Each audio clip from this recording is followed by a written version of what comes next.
Can you explain the concept of first principles thinking in science and philosophy, and how can we apply it in our day to day life? Well, I'm not sure about philosophy. I mean, I'm no expert in philosophy. I'm not a philosopher, as as far as I know. Huh? So the concept of first principles thinking is something that I understand is from science, as far as I know. Yeah, first principles thinking, foundational principles thinking. It's about a certain kind of thinking process. It's about a certain kind of process of reasoning. How do you construct your reasoning? Most of us, we reason or we think about things in a very specific, narrow manner. Yeah, um, we have this dogmatic kind of thinking. People, there is a certain accepted version of the truth, and we just believe it. We don't ever question it. Yeah, first principles thinking is about questioning everything at all. So, for instance, let me give you a few examples. Let me give you an example from science, for instance. Why do crystals? Let's talk about science first, then I will give you examples of other things as well. So, in science, you have crystals. You know, crystals, quartz crystals, diamonds. We all know what a diamond looks like, I guess. Yeah. So the question is, why are diamonds the way they are, or why are crystals where they are? Why do they have these specific shapes? Why do they always come in a certain kind of shape? Quartz crystals always take a certain kind of shape. Diamonds always come in a certain kind of shape. Why is it that way? Why do they have these properties? So then you ask yourself, why? Why is it like this? Why is this angle there or this thing and all? So then you will start realizing. So then you have to think from a foundational perspective, from the foundational uh, principles of physics.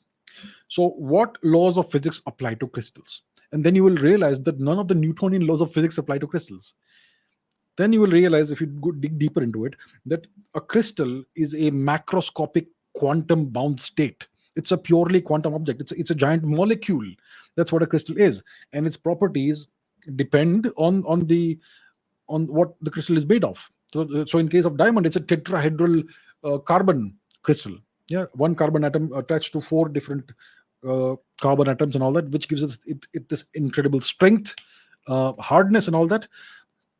So that's how you think in terms of the foundational principles, the concepts of physics, the first principles of physics and mathematics. Now, let's apply it to something else.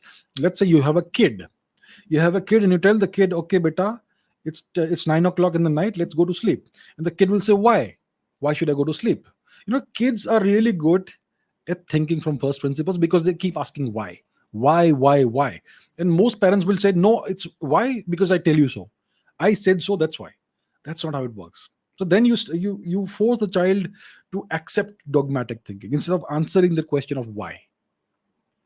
If a child asks you, why should I sleep at 9, you have to tell them that you need to sleep at a certain time and wake up at a certain time to have a healthy circadian cycle. The brain has something called a circadian cycle, and it needs to be maintained regularly at the sleep wake cycle. So the first thing when you wake up is that you need to see the sunlight. You need to have sunlight on your skin, maybe indirectly in your eyes, that transforms the that gives certain chemical signals to the brain, and then it gives you about 14-15 hours of waking time, and then you sleep again. You have to have a regular routine of that. So that's why you have to sleep at 9. Yeah, or whatever time. And because you're a kid, you need more sleep than adults. That's why you have to explain it properly. And also then the child will say, but what if I don't sleep? Why should I sleep? Then you have to explain why sleep is necessary. If you don't sleep, then you're gonna be your brain will not function properly. Why will the brain not function properly is the next question. So you have to go deeper and deeper into it, and break it down to the first principles, the foundations. Yeah, why do you need sleep? And that's a question that's not really been answered in medicine, but that's how it is. So you have to keep asking why. What exactly? You have to start with the question of what exactly do I think. Then you have to ask yourself, why do I think this, and how do I know this is true, and what if this is not true? Yeah, so keep asking why. I think there is this principle of asking why 5 times. Why. You ask a question why, you get an answer. Then you ask why that, then you get a different answer. Then you ask why that, then you get a different answer. And it's all, you can apply this to business, you can apply this to engineering, you can apply this to history. I always keep talking about causality and the causal chain. It's not enough to study history from the perspective of memorizing dates, because that tells you nothing. You have to think of history as a causal chain. Why did this happen? Why did Genghis Khan refuse to invade India? Yes, that is an example of first principles thinking. It's the video with the most views on this channel. That's where I applied first principles thinking. Genghis Khan did not leave behind a diary or a memoir or a record in which he explains his behavior. He has left behind nothing. So we only have the data of what he did in his life.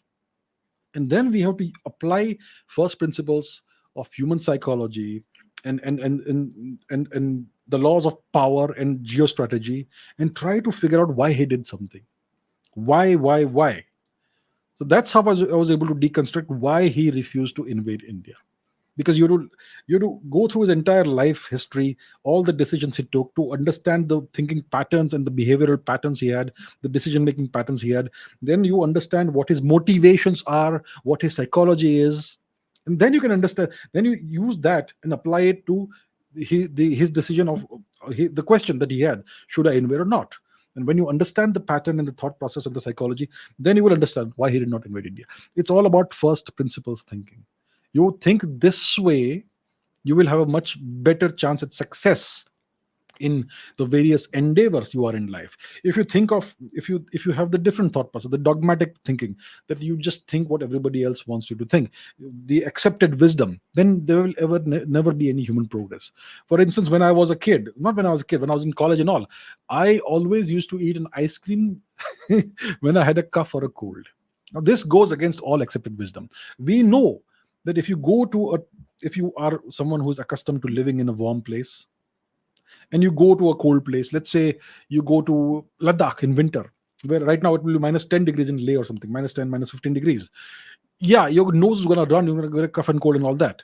So cough and cold are caused by nose running and all, are indeed caused by very cold weather, atmospheric conditions. Yes, and of course the altitude is also there, but it doesn't mean that it's caused by eating cold things. And it also doesn't mean that if you eat cold things, it's going to make your cough or cold worse. Yeah. If it was so, then the people who live in cold places, they would have a miserable life every time they had a cough or a cold, but it's not the case. Yeah. So I always found, I tried this out. I'm an experimenter in some things. Yeah. um, I like to question things because of the first principles thinking, which I think it's not something because of my scientific training. It's something that I've always had. So whenever I had a cough or a cold, I would eat an ice cream, and see if it makes things worse. It never made anything worse. Maybe it's only specific to me. Maybe for some other people, it makes things worse. And of course, if you believe that if you do something and it's going to make your life worse, it will happen. Yeah. So it's about that. But if you so it's about being doing things that are against accepted wisdom only after you think it through properly. You could call it scientific thinking, you could call it first principles thinking, foundational principles thinking, whatever it is. It's all about questioning. It's all about being clearly analyzing things. What do I think? Why do I think this? How do I know it is true? How do I know this is not true? What if I did this and what happens? And you try to break it down to the first principles, the foundational principles. And that's how it is. So I think Elon Musk has spoken about this. That's why it's become very famous these days. What is first principles thinking and all that? Yeah. So that's the deal. That's what I could offer you in brief.